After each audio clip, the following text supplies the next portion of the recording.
So stay where you are. Do not break the stillness of this moment.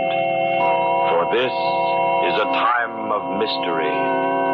A time when imagination is free and moves forward swiftly, silently. This is the haunting hour.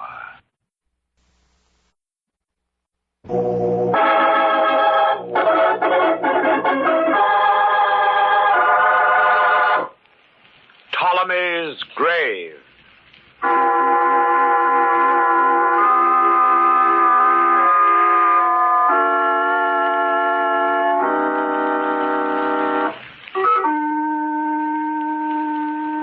Over the tomb which held the mummy of Ptolemy III, these words were written: Death to him who disturbs the everlasting resting place of these sacred remains.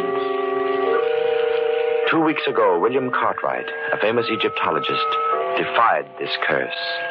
He bought the mummy, had it sent to his home. That same day, he slowly walked down the stairs from his upstairs study. His wife, Martha, heard his familiar footsteps in the hall, over the stairs. But she did not know that her husband was then walking into a nothingness. That he would completely disappear, leaving no trace of his whereabouts. Now, it is 2 o'clock the following morning. The Cartwright house is still. A taut feeling of mystery hovers in the air. Martha Cartwright is dreaming of her missing husband. And in her dream, as in her waking hours, she is haunted by the fear of Ptolemy's curse. William. Martha, I hear you. Do you hear me? William, where are you? Downstairs. I'm downstairs, Martha. Downstairs? Here in our house? In our study. Come to the study, Martha. I'll come, William. Here in the study, Martha. Come to the study. Yes, William. The study. I'm here, William. Here at the study door. Look for me. Where are you, William? Look for me, Martha. Darkness. Can't see you. Come over the carpet to the mummy case. To the mummy case. The mummy of Ptolemy III. Yes. Yes, William, I'm here. Look at the mummy closely, Martha. I am looking, William. Don't you see? All I see is a strange, misty light. Like a halo. Shining, glowing about the mummy. Lean forward then, Martha. Look closely. Look closely. No, I can't. You must, Martha. Look at the mummy's face. The face? Can't you see, Martha? Can't you see what it is? No, it's just... I don't know what you mean. The features, Martha. Don't you see anything different about the features? Gray, shrunken, shriveled skin. Gray and horrible. But the lips, the forehead, the eyes. Don't you see, Martha? Have you forgotten so soon? Forgotten? I remember you, William. I'll always remember you. But if the eyes were open, if they were open, Martha, could you... Look, now they are open, Martha. Yeah. I see. Now I see. William, the mummy has your face. Yes, Martha, that's it. The mummy and I, we're the same, Martha. The same. The same? William!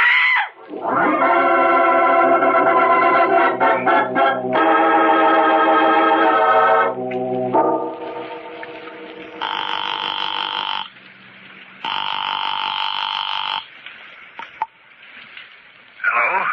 Dr. John Crandall. This is he. Who's this, Martha? Yes, John. Look, I had to call you. I'm so afraid. I thought the operator could never get my call through. Yes, I know. The long-distance lines are pretty well tied up. What's the matter, Martha? What time is it? It's very late, but I couldn't wait till morning. John, something's happened. Have they found William? Yes. No, I don't know. Look, John, I need you badly. I think I'm going out of my mind. Oh, nonsense. What happened? I've got to see you, John, please, tonight. I'm asking you this not only as a patient, but as a friend. But I can't come into town tonight, Martha. Oh, you're all right. It's just your imagination. Oh, no, I thought it was a dream. Well, I've got a job here that's got to be finished, but I can leave the hospital early in the morning. Come as soon as you can, please. I promise, Martha. Now, take hold of yourself. Control's the word. Remember. I'll try, John. I'll try.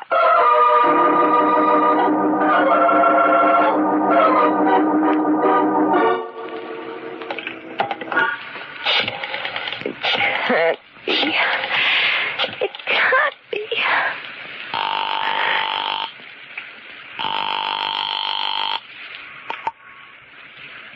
Hello. Is this Mr. Kroll? Yes? This is Martha Cartwright, Mr. Kroll. I'm sorry to wake you up if I did. Oh, no. That is all right. I've got to see you first thing in the morning. It's important. It's urgent. Why, of course, Mrs. Cartwright. Will you come here to my house at 9 o'clock? At 9. I will be there. But what is the trouble? It's about that mummy you sold my husband. Oh, I see. Don't fail me, Mr. Kroll. Oh, no. I will be there without fail.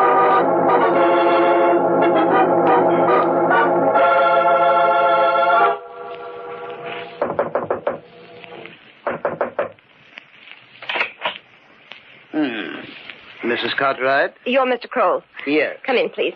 Thank you. You're the gentleman who sold my husband the mummy, aren't you? Yes? Well, I want you to take it away.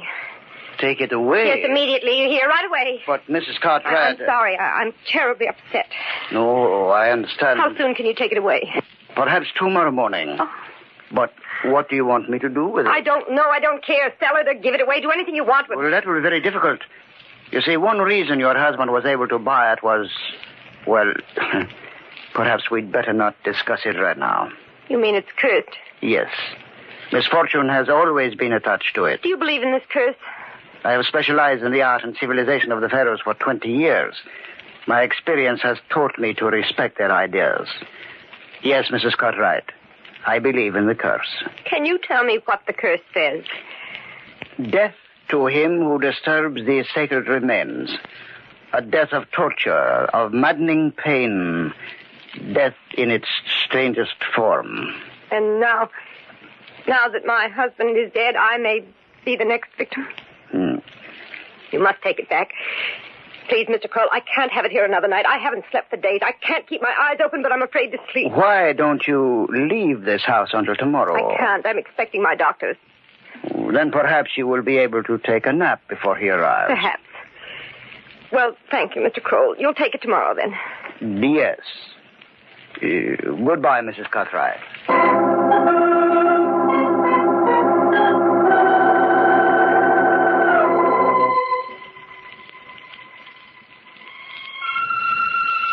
Oh, William.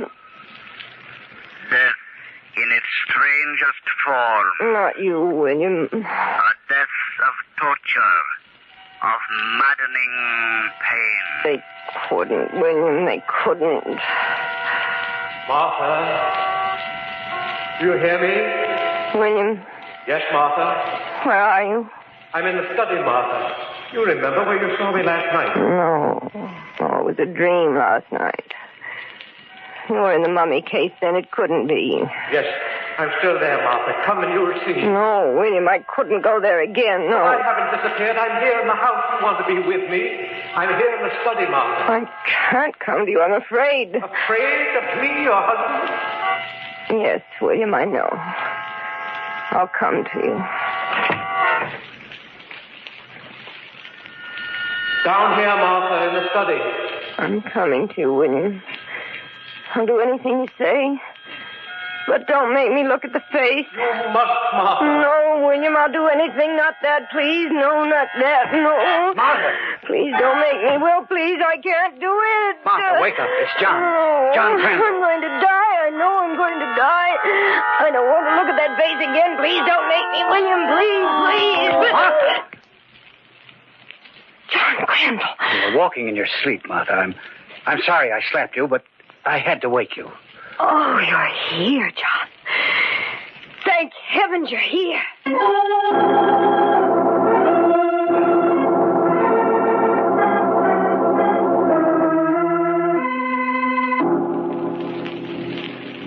Is there anything left that you haven't told me, Martha? That's all I know, John. I'm not going crazy, am I? No, Martha. As a psychiatrist, I can tell you that you're not going crazy. This is all the result of the shock of Will's disappearance. But that doesn't explain the curse, John. What about... Nonsense. Civilized people don't believe in curses. Those statements were inscribed on tombs to frighten away grave robbers. It's so hard for me to believe that now. Martha, I want you to make an experiment with me. What?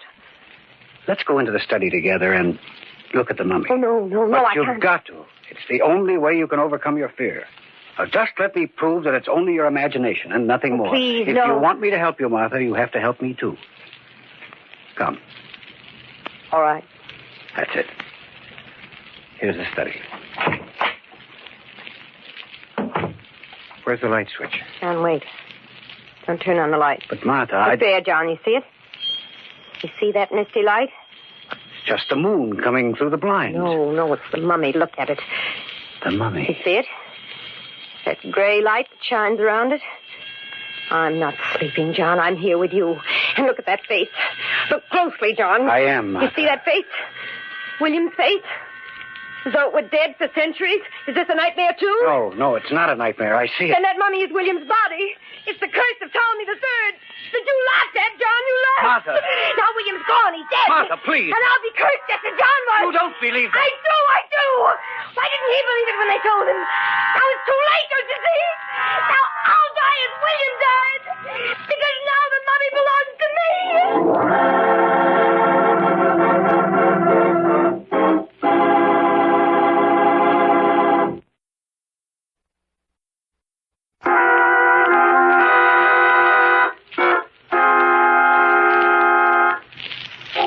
Dr. Cartwright, a famous Egyptologist, purchased a mummy called Ptolemy III, despite the fact that it was known to be cursed.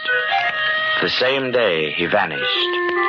Now his wife has been suffering from the delusion that the mummy has acquired Cartwright's features. In fact, is Cartwright. Dr. Crandall, a psychoanalyst and a friend of the Cartwrights, has tried to disprove this, only to find that he, too, notices a strange resemblance. Now, we find Dr. Crandall attending Mrs. Cartwright in a hospital. It's daylight, isn't it? Yes. How do you feel? Better. What happened to me? Well, you were suffering from lack of sleep, Martha, and your nerves were so unstrung that I thought it best to bring you here for a while. Do you believe in the curse now, John? After what you saw? No?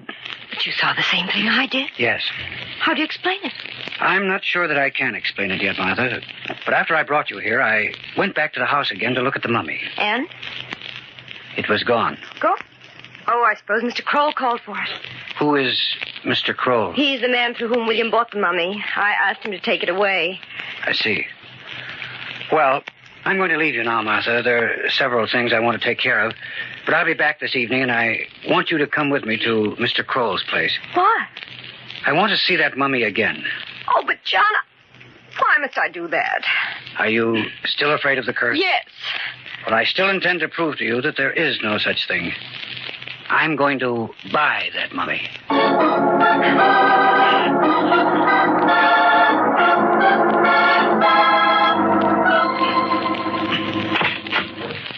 Good evening, Mr. Kroll. Oh, Mrs. Cartwright. And... This is Dr. John Crandall. Oh, good evening. How do you do, sir? Mrs. Cartwright brought me here so that I could see the mummy of Ptolemy III. Of course. May I ask why you wish to see it?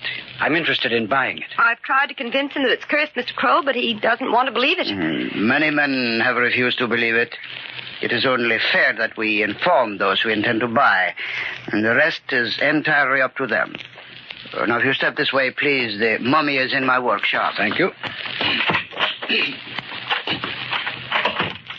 I notice you have many other mummies here, don't you, Mr. Kroll? Oh, yes. I am known as an expert in repairing them.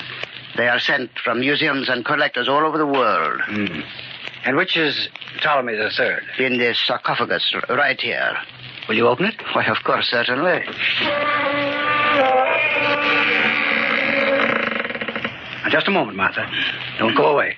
I want you to look at it. John. It's very important. There you are, sir. There it is. Martha, is that the mummy we looked at last night? You see, I'm not sure. I saw it for only a few minutes. It looks the same, but But what? the faces... the features are not so familiar. How do you mean? This one doesn't look like William. Perhaps the light is too sharp here. Do you think you could turn the lights off for a second, Mr. Kroll? No, Mr. Kroll. No, I'm afraid. Martha, you know I'm not trying to hurt you any more than you've already been hurt by this whole affair.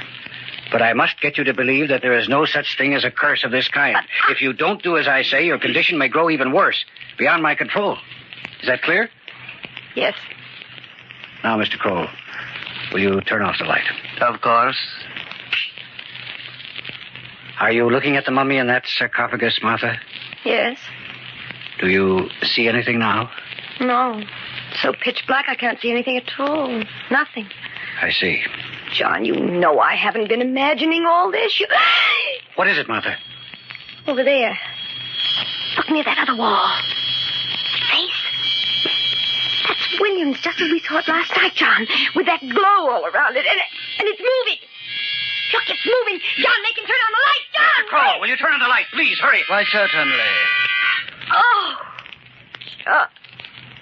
Oh, John. All right, Martha, all right. We'll get you out of here. Will you open the door, Mr. Kroll? Why, of course, Doctor. And could I ask you to get Mrs. Cartwright a glass of water? A pleasure, I'm sure. Martha, listen to me carefully. I've got to explain quickly. As soon as you leave here, go straight to the nearest telephone and call the police. Tell them to come here immediately. I don't understand. I know now that William was murdered. What? Yes, Kroll killed him, and I'm going to stay here with him until the police arrive. I beg your pardon, I have the water. Thank you. Now, drink this, Martha, and take the pill I just gave you. Yes. That's it. Now I think you'd better go home, and don't forget what I told you. Yes, John, I'll go home. Goodbye, Mr. Kroll. Goodbye, madame.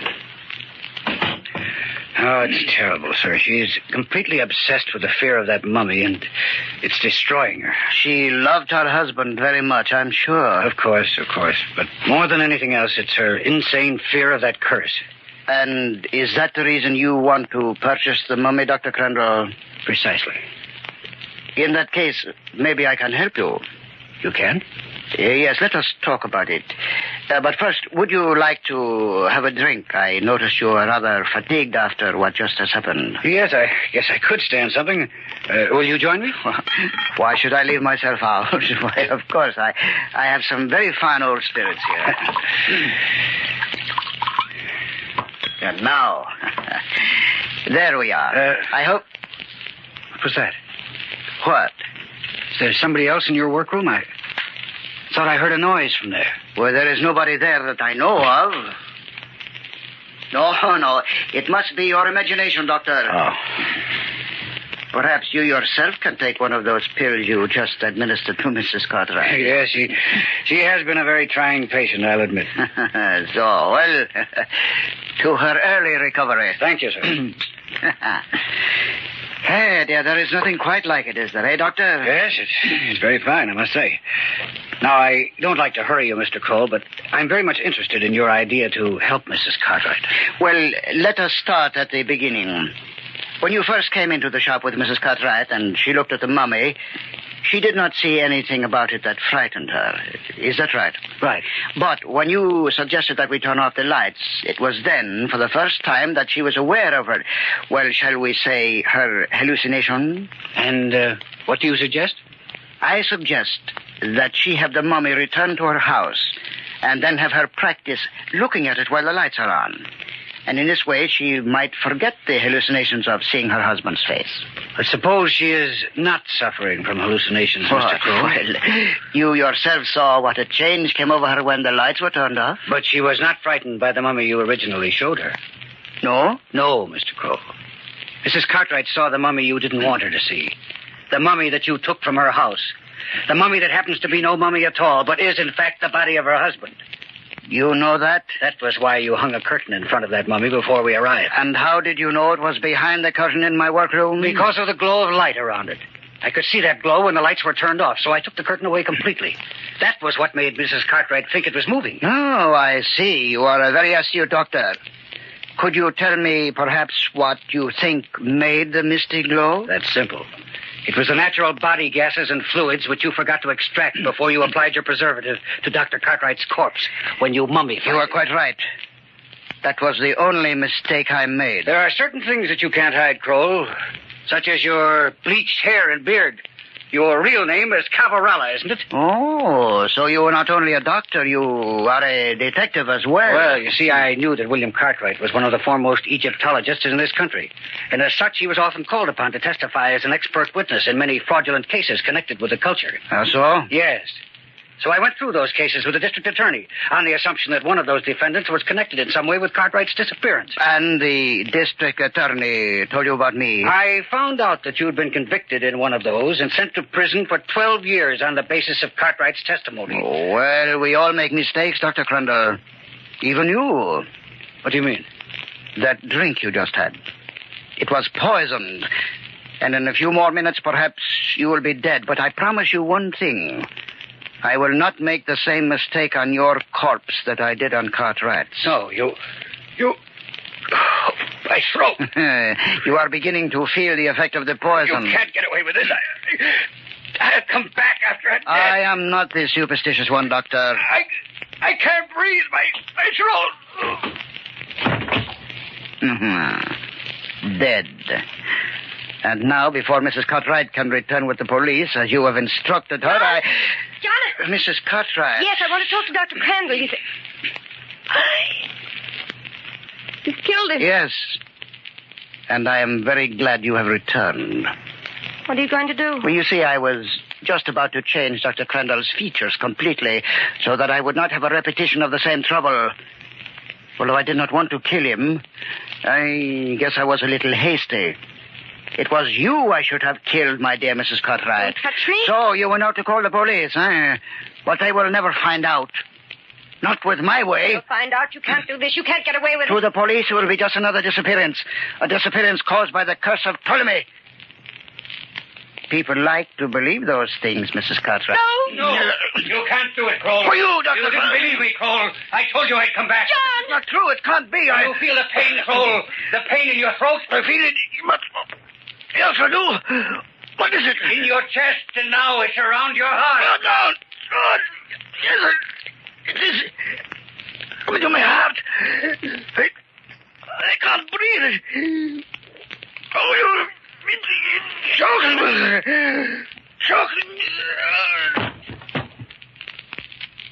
Dead?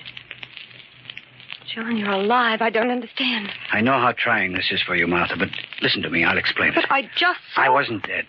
Kroll offered me a poisoned drink, but I distracted his attention by pretending to hear something outside. Oh. When he went to look, I switched the drinks, and he was the one who got the poison. When I saw you there, I thought the mummy's curse had worked again. No, Martha.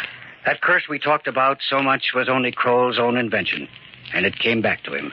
If he'd never thought it up, he would never have died as a result of it.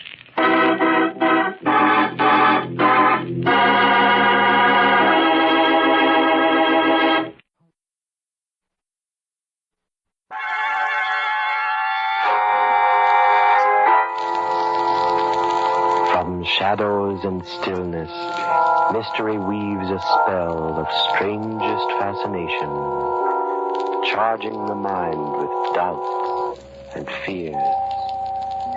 For mystery is a strange companion, a living memory. In the haunting hour.